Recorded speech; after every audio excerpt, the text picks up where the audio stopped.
सन्दीप लामिछाने त्यसै नेपाली क्रिकेटको किङ भएको होइन के, देख्यौ नि केटा हो। ओपनर 114 को पार्टनरसिप गरेको थिए स्कटल्यान्डको ओपनर जर्जियो मुन्सी र त्यो मैग्रेटी हो कि के भन्ने, ती दुईटालाई नै त्यही ओभरमा सिद्धाइदियो।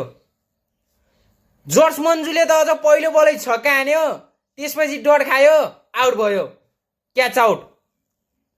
अनि त मैग्रेटी चाहिँ बोल्डै भयो केटा हो, बोल हो कि एलपिडब्लु। जर्जियो मुन्सीलाई थाहा नै छैन सन्दीप लामिछानेलाई छक्का हान्यो भने त्यसपछिको बलमै त जान्छस् भनेर। जसले सन्दीप लामिछानेलाई छक्का हान्छ नि त्यसपछिको बलमा आउट हुन्छ नै के केटा हो, होइन र? दामी कमब्याक गर्यो नि त नेपालले। 118 मा 2 छ हेर्कडा हो स्कटल्यान्डको। अब नेपाल हाईमा छ, नेपालले कमब्याक हान्छ यहाँबाट, होइन र? जय नेपाली क्रिकेट।